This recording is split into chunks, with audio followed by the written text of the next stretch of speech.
여러분에게 있어서 여러분의 인생의 왕은 누구십니까?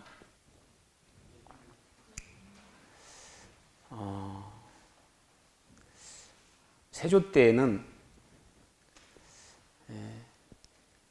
그 단종이라고 하는 조카가 왕이 됐을 때 단종을 폐위하고 자신이 왕이 됐지 않습니까? 그걸 반대했던 사육신이라고 하는 사람들이 있습니다. 그들은 감옥에 갇혀서 모진 고문과 매를 맞고 죽음에 이르기까지 그들은 고통을 받았는데, 그럼에도 그들은 이방원이를 만났을 때 그들은 왕이란 말을 쓰지 않고 대군이란 말을 썼습니다. 그 말은 당신은 나의 왕이 아니라는 거죠. 그러면서 끝까지 폐위가 돼서 죽임을 당한 단종에 대한 충성을 그가 죽음으로 지켜가면서 나중에 장렬하게 삶을 마치는 역사의 인물들을 이제 우리가 보게 됩니다. 그 중에 어떤 사람들은 죽는 게 두려워서 세조를 자기의 왕으로 고백하고 입신양명에서 출세길을 걷는 이제 그런 사람도 있었습니다. 요즘 우리 사회를 보면, 국가를 보면 서로가 왕이 되겠다고 아전투구하는 그런 모습을 이제 보는 것 같습니다. 북이스라엘의 역사를 보면 자기가 왕이 되기 위해서 몰래 왕을 뽑아내서 살해하고 왕이 되는 사람이 있는가 하면, 어떤 왕은 힘이 없어서 축출당하는 그런 불행한 왕의 삶을 사는 사람도 볼 수가 있습니다. 어떤 왕은 하나님의 말씀에 순종해서 다윗의 전승을 따라 그 말씀을 지켜 하나님의 신정 정치를 이 땅에 이루려고 하는 사람이 있는가 하면, 자신의 출세와 성공을 위해서 온갖 불법을 저지르고도 마치 선거에서 이기만 하면 왕이 되는 것처럼 왕만 되면 정의를 만드는 그런 사람도 있었습니다. 여러분, 이 세상에는 많은 왕들이 있었습니다. 모두가 다 좋은 세상 만들겠다고 왕이 됐지만, 그들이 만든 세상은 우리가 지금 보고 있는 실상 그대로 과학과 기술과 문명은 발달했을지 모르지만 사람들의 부패와 죄성은 과거나 지금이나 다를 게 하나도 없습니다. 똑같은 죄악과 범죄가 사회 곳곳에 어두운 곳에서 자행되고 있고, 그런 사회의 어두움의 많은 것들이 우리의 삶의 부조리를 우리가 삶 가운데 경험하면서 살아가는 것을 우리가 보게 됩니다. 믿는 그리스도인들에게 당신의 왕은 누굽니까? 라고 묻습니다. 그럼 많은 사람들이 예수님이요 라고 얘기합니다. 그런데 정말 그러면 자신의 삶을 통해서 예수님을 왕으로 섬기고 살아가는가? 마음속에 감춰준 또 다른 왕이 내 인생의 삶을 조정하고 나를 이끌어가진 않는가? 말로는 예수님이 왕이라고 말하면서도 사실은 내 마음속에 감추어진 어떤 욕망과 세상을 향한 어떤 그런 잘못된 야망이 우리의 인생의 주인이 돼서 우리의 삶을 이끌어가고 있지 않는가? 오늘 성경에 보면 구약에 예언을 해놨습니다. 본문에 그런 말씀이 있죠. 내 왕이 임하나니. 저와 여러분의 인생의 삶에, 나의 인생에 진짜 왕이 임하신다, 그렇게 말합니다. 세상의 왕이 아니라, 세상의 그 어떤 것이 내 인생의 주인으로서 왕이 아니라 너의 인생의 가장 근본이요 본질인 내 인생의 참 주인 그 왕이 내게 임한다. 그렇게 스가랴 선지자는 예언을 했습니다. 그런데 그 왕으로서 나타나게 되는 중요한 증거와 표식을 예언을 합니다. 장차 너의 왕으로서 오실 그 왕은 어떤 사람인가, 어떤 분인가, 어떤 증거를 가지고 그가 너의 왕이라고 고백할 수 있고 그 왕을 너의 왕으로 섬길 수 있는가에 대한 증거를 분명히 예언을 해 놓았습니다.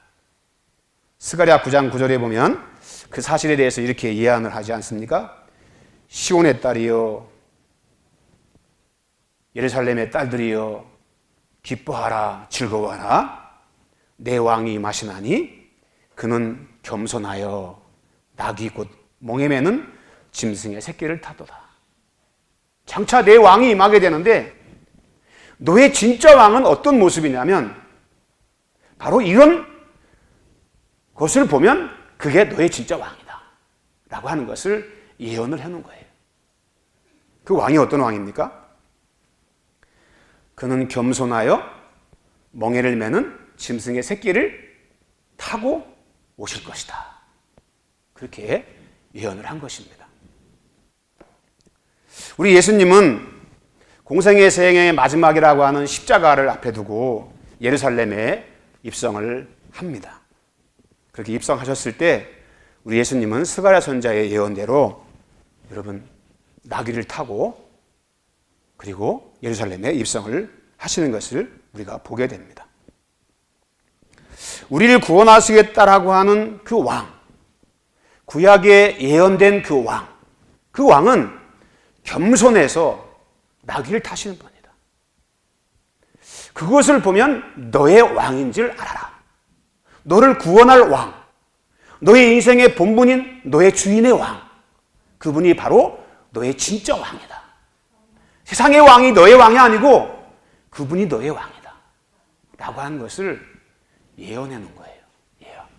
그래서 우리 예수님은 스가랴 선지자의 예언대로 이 땅에 오셔서 예루살렘 성을 입성할 때 겸손하여 나귀를 타시고 성에 입성한 것을 이제 우리가 보게 됩니다. 성도 여러분, 세상을 구원하게 하시겠다는 분이 새끼 나귀를 타고 왕이라고 입성하는 그 모습을 보면서 사람들이 야, 저분이 우리의 구원자야. 우리의 왕으로서 우리를 메시아로서 우리의 인생의 삶을 책임질 그분이 바로 저분이야. 여러분 그렇게 생각한 사람이 얼마나 되겠어요? 뭔가 로마의 개선 장군처럼 전쟁에서 이기고 돌아와서 흰 백마가 이끄는 수레를 타고 수많은 사람들이 환호하면서 박수를 치면서 막 그런 사람들의 군중의 인기와 환호 속에서 입성할 때 야, 우리의 왕이다. 그러기가 쉽잖아요. 그런데 우리 왕은 여러분 그런 왕이 아니에요. 나귀 새끼를 타고 예루살렘에 입성하시는 거예요. 그러지 않겠어요? 뭐 왕의 행렬이 이래. 왕 맞아? 사람들이 그러지 않겠냐는 거죠.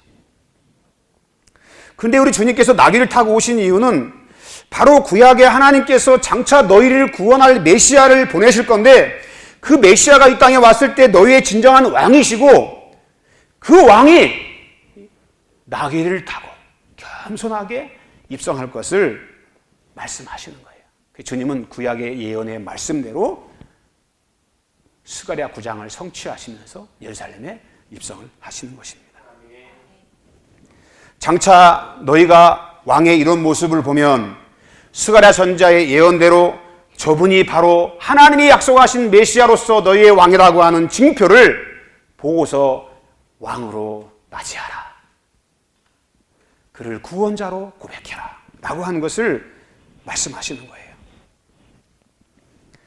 하나님께서 여러분 우리의 왕으로서 나귀를 타고 오시는 데는 중요한 증거의 사인을 두 가지로 말씀하세요. 그 중에 하나는 겸손이고 또 하나는 평화입니다. 그 말은 그 왕이 우리에게 오셔서 그분은 어떤 분이냐, 그리고 그분은 무엇을 하시는 분이냐라고 하는 것에 대해서 말씀을 하시는 거예요. 나귀는 여러분 두 가지 상징적인 의미가 있어요.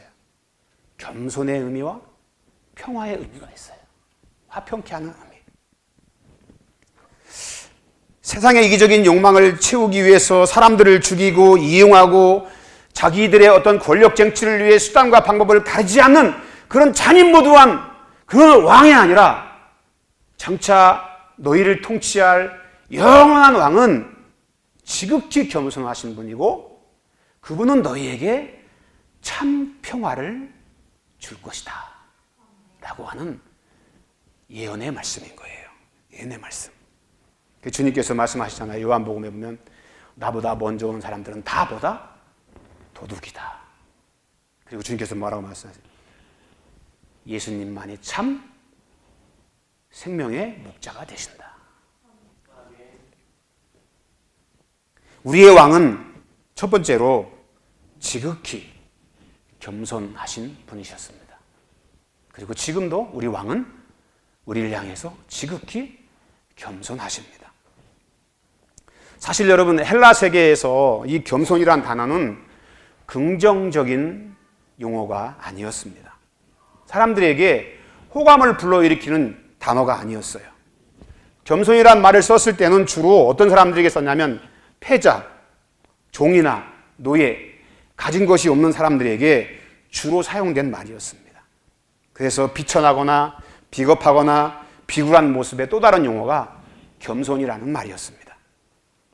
헬라 세계에서 로마 사람들은 승자였습니다. 강자였습니다. 힘 있는 사람들이었고 기득권을 가진 사람들이었어요. 권력을 쟁취한 사람들이었습니다. 그들은 종과 노예와 가난한 사람들을 위해 군림하고 그들을 여러분 착취했습니다.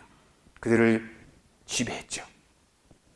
그래서 겸손이란 말은 약자들이 강자에게 취하는 태도였고 이 단어를 자신에게 적용한 것을 지극히 불명예스럽게 여겼고 영광스럽지 않게 생각을 했습니다. 그런데 여러분 우리 예수님은 지극히 겸손하셔서 그 단어를 자신에게 적용시키는 것을 기뻐하셨어요. 그리고 말씀하세요. 마태복음 11장 28절에 보면 나는 온유하고 겸손하니 내게 와서 배워라. 주님이 그렇게 말씀하세요. 우리의 왕은 강자로서 죄인들을 위해 군림하고 호령하고 지배하고 자기 멋대로 통치하고 자기 힘과 능력을 과시하면서 자기를 위한 민족을 만들어 가시는 그런 분이 아니라 지극히 겸손하신 우리 예수님은 약자들을 섬기고 그들과 함께 하시면서 극기하는 자기의 목숨을 내어주시는 왕이십니다. 헬라 사계에서는 상상할 수 없는 일이었습니다. 어떻게 왕이 백성을 위해 목숨을 바치고 목숨을 내어주고 자기를 낮추어서 극도의 겸손의 자세를 가지고 백성을 섬긴다는 것입니다. 그건 불가능한 거였어요. 근데 우리 왕이신 예수님은 스스로 자신을 낮추셨어요. 겸손하셨어요.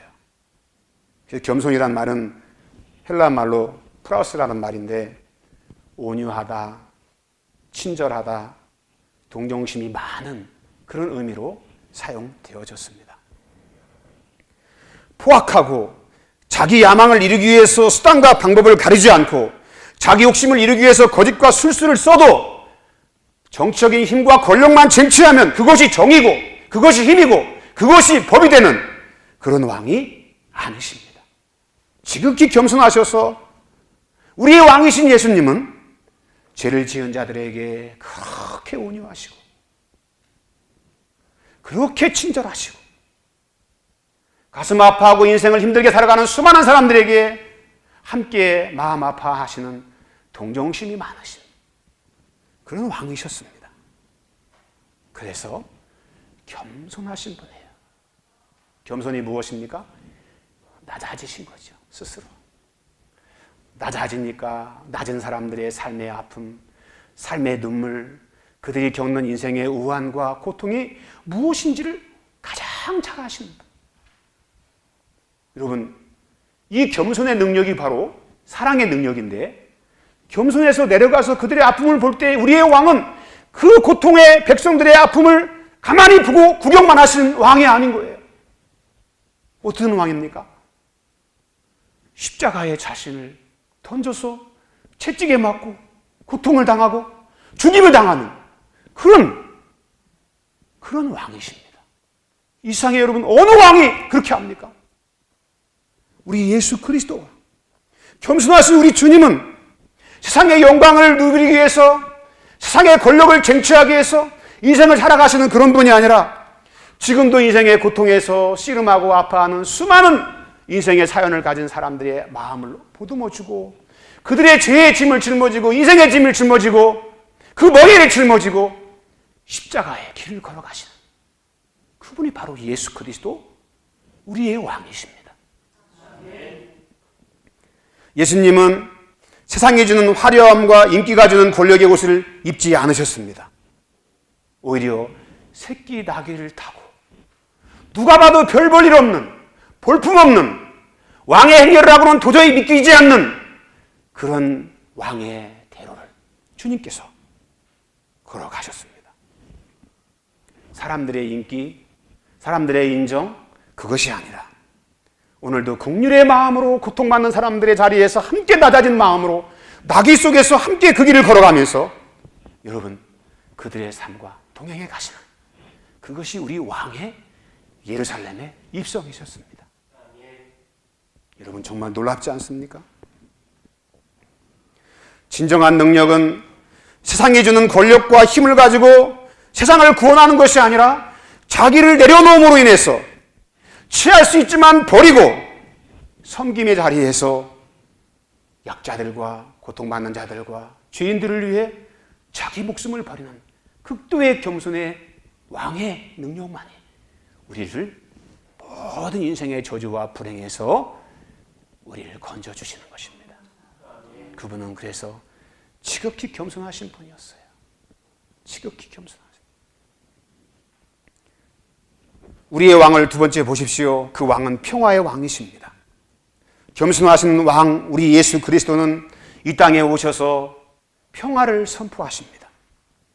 나귀를 타신 이유와 목적 중에 하나가 무엇이냐면 바로 우리 예수님이 평화의 왕임을 선포하고 전하여 주는 것입니다.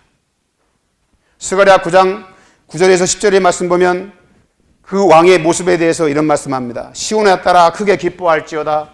예루살렘에 따라 즐거이 부를지어다. 보라 내 왕이 임하시나니 그는 공의로우시며 구원을 베푸시며 겸손하여 나귀를 타시나니 나귀의 작은 것 곧 나귀 새끼로다. 그 다음이 중요합니다. 나귀를 타신 그 왕이 이렇게 말씀합니다. 내가 에브라임의 병거와 예루살렘의 말을 끊겠고 전쟁하는 활도 끊으리니 그가 이방 사람들에게 화평을 전할 것이다. 참 평안을 우리에게 주시는 왕이라는 것입니다. 우리의 평화의 왕은 먼저 병거와 말과 전쟁하는 이 날카로운 활을 끊어내시는 왕이십니다. 우리 마음속에 적대감과 극한 분노와 악한 생각, 이런 모든 신비 속에 새겨진 악한 동기를 우리 예수님은 끊어내시는 분이에요. 그래서 화평을 전해주시는 분입니다. 여러분, 오늘날 이 대한민국과 세계의 진정한 평화가 어디 있습니까? 우리나라는 정치적으로 크게 국가 세력과 반국가 세력으로 나뉘어져서 양분된 이런 정치 분열은 분노를 넘어서 대립과 적대적으로 바뀌어가고 있어요. 네가 죽어야 내가 산다. 내가 너를 이기면, 우리가 이기면 정의가 이루어진다. 그런 생각을 가지고 세상을 살아갑니다. 세상의 힘과 능력을 가지고 평화를 만들려고 합니다. 여러분, 평화가 뭡니까? 눈에 보이는 현상만을 전부로 판단해요. 하나님 앞에 엎드려서 오늘 우리가 당하는 이 고난과 이 고난 속에 감춰진 하나님의 은혜가 무엇인지에 대해서 깨닫지를 못해요. 그리고 극단적으로만 생각해요. 그러면 더 관계를 양분화시키고 더 적대적인 세력으로 이 나라가 분열을 합니다.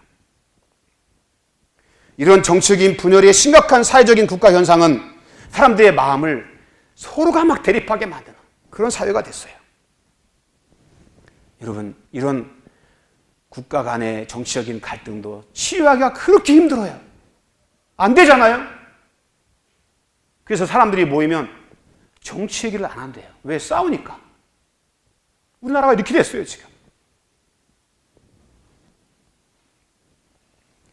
정치적인 문제 하나만도 이렇게 심각한 문제가 돼요. 사실은 우리나라의 이 시국이 엄중하긴 엄중하죠.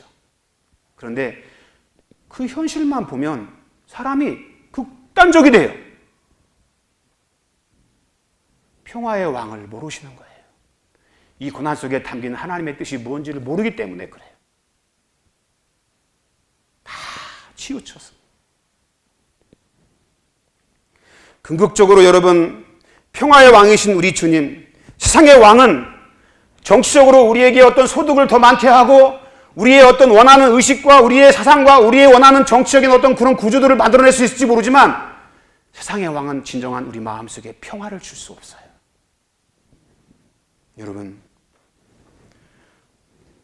죽음의 자리에서 자신의 죄악을 깨닫고 이제 임하게 될 무서운 심판을 두려워하는 그 사람을 누가 치료하고 건져낼 수 있습니까?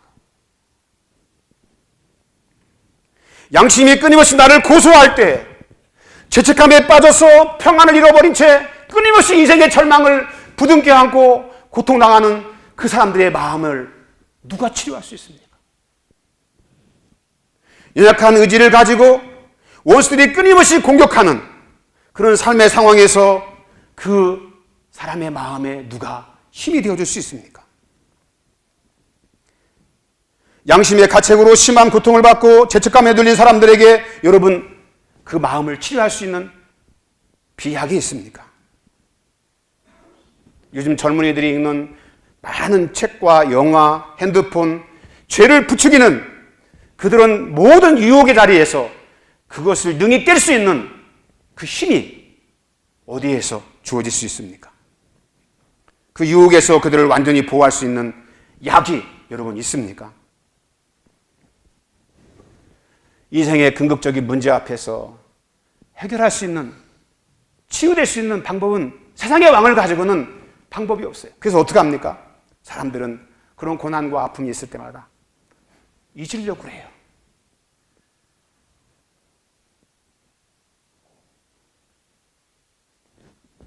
마음에서 자꾸 잊으려고 해요. 잊기 위해서 어떻게 합니까? 자꾸 회피해요. 문제의 본질을 회피합니다. 그런다고 여러분 잊혀지고 해결됩니까?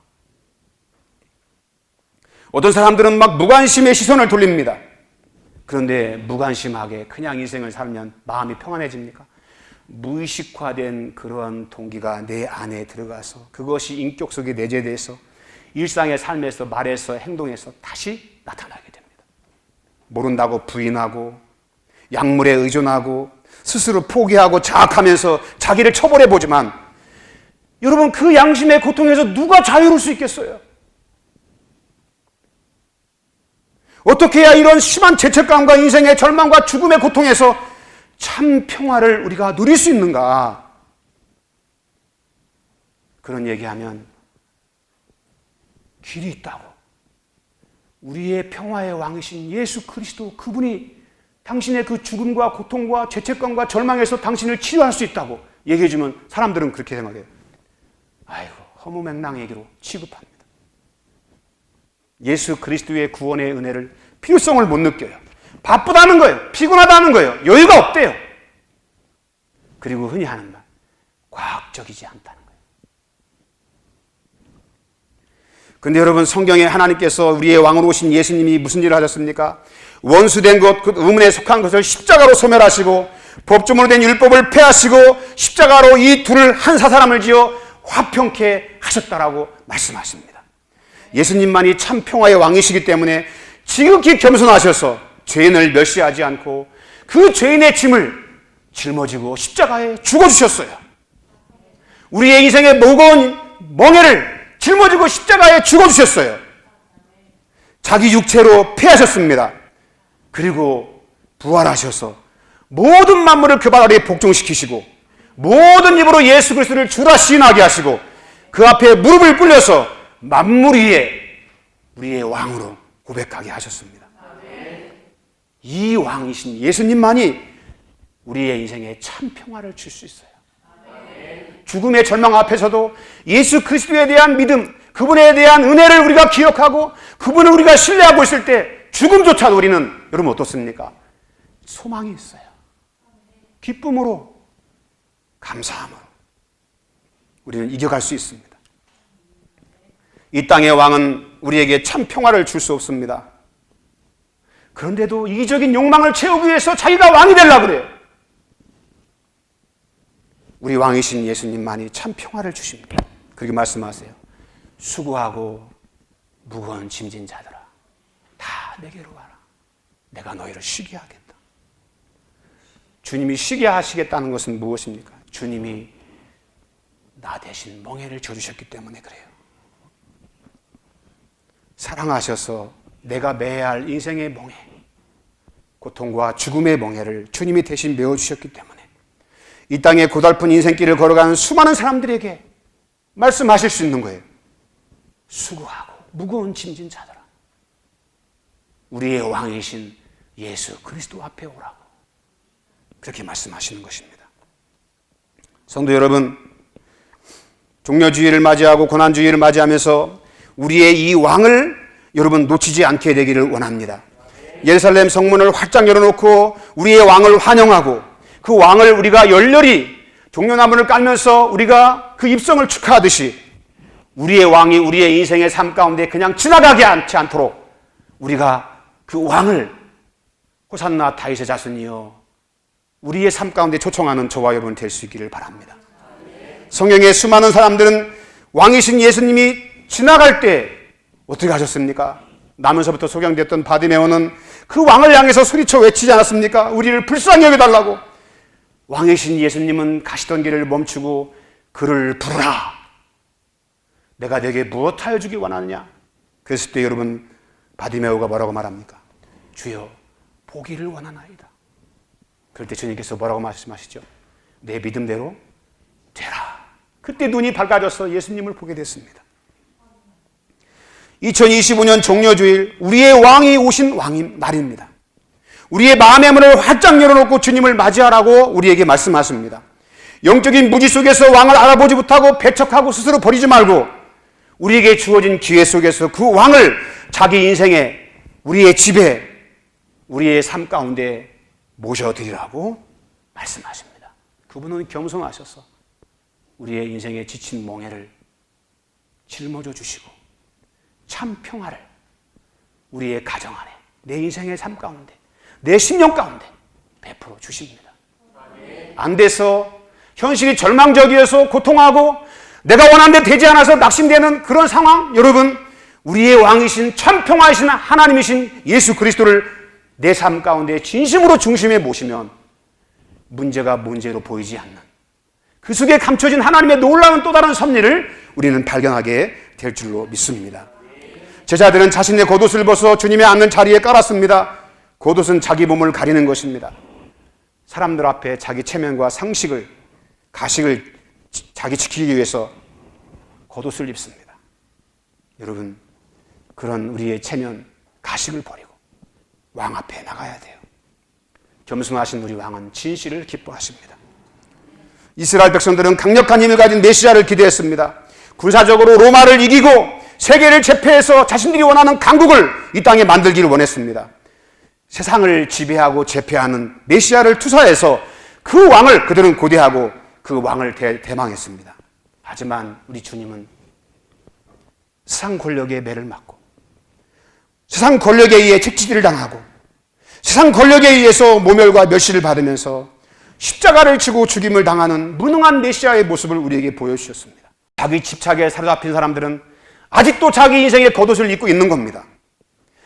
자기가 원하는 세상의 어떤 그런 겉옷을 입고 메시아를, 자기가 원하는 메시아를 찾는 겁니다. 자기 욕심에 이끌린 메시아를 기대하고 그런 기대에 미치지 못하면 그 참되신 우리의 메시아이신 왕이신 예수님을 배척하고 거부하는 것입니다. 여러분, 진실의 옷을 입어야 됩니다. 그것은 무엇입니까? 제자들이 겉옷을 벗어서 예수님의 발등위에 깔아줬던 것처럼 우리의 마음에 겉옷을 벗고 주님 앞에 나가야 돼요. 체면을 버리고 우리의 외식과 가식을 버리고 주님 앞에 가야 됩니다. 그리고 두 번째는 종려나무 가지를 깔아야 됩니다. 유대인들은 승리의 상징으로서 종려나무 가지를 잘라서 예수님이 가시는 길을 깔아드렸습니다. 종려나무는 왕이 승리했을 때 환영하는 하나의 행사였습니다. 유대인들은 순환받는 메시아를 거부하고 배척했습니다. 왕을 환영했지만 우리 장로님 기도했던 대로 며칠 지나지 않아서 예수님을 십자가에 못 박게 됩니다. 자신이 원하는 메시아가 아니라는 거죠. 그러나 여러분, 우리가 믿는 우리 주님의 고난, 우리 주님의 죽음, 우리 하나님의 승리에 감추어진 비밀을 우리는 주님의 고난 속에서 찾고 우리가 깨달아서 진정한 우리의 왕의 그 모습을 우리가 발견하고 믿음으로 나아가는 저와 여러분이 될 수 있기를 간절히 바랍니다. 사람들은 자기가 원하는 방식으로 메시아가 이런 메시아가 됐으면 좋겠다라고 투사를 합니다.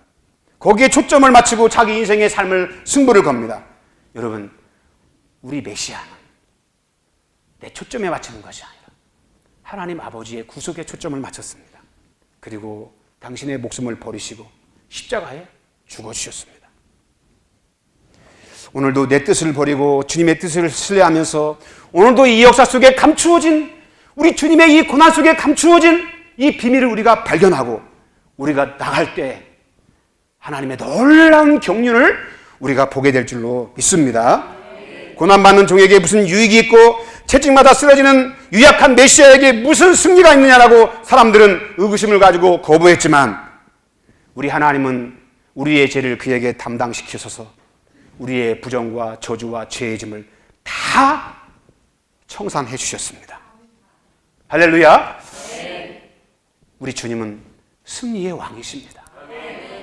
그리고 여러분, 오늘도 이 세상을 살아간 우리에게 그 종려주일에 말씀하시는 그 왕, 그 예수님만이 저와 여러분의 인생의 참 왕임을 우리 주님께서 선포하고 말씀하시는 것입니다.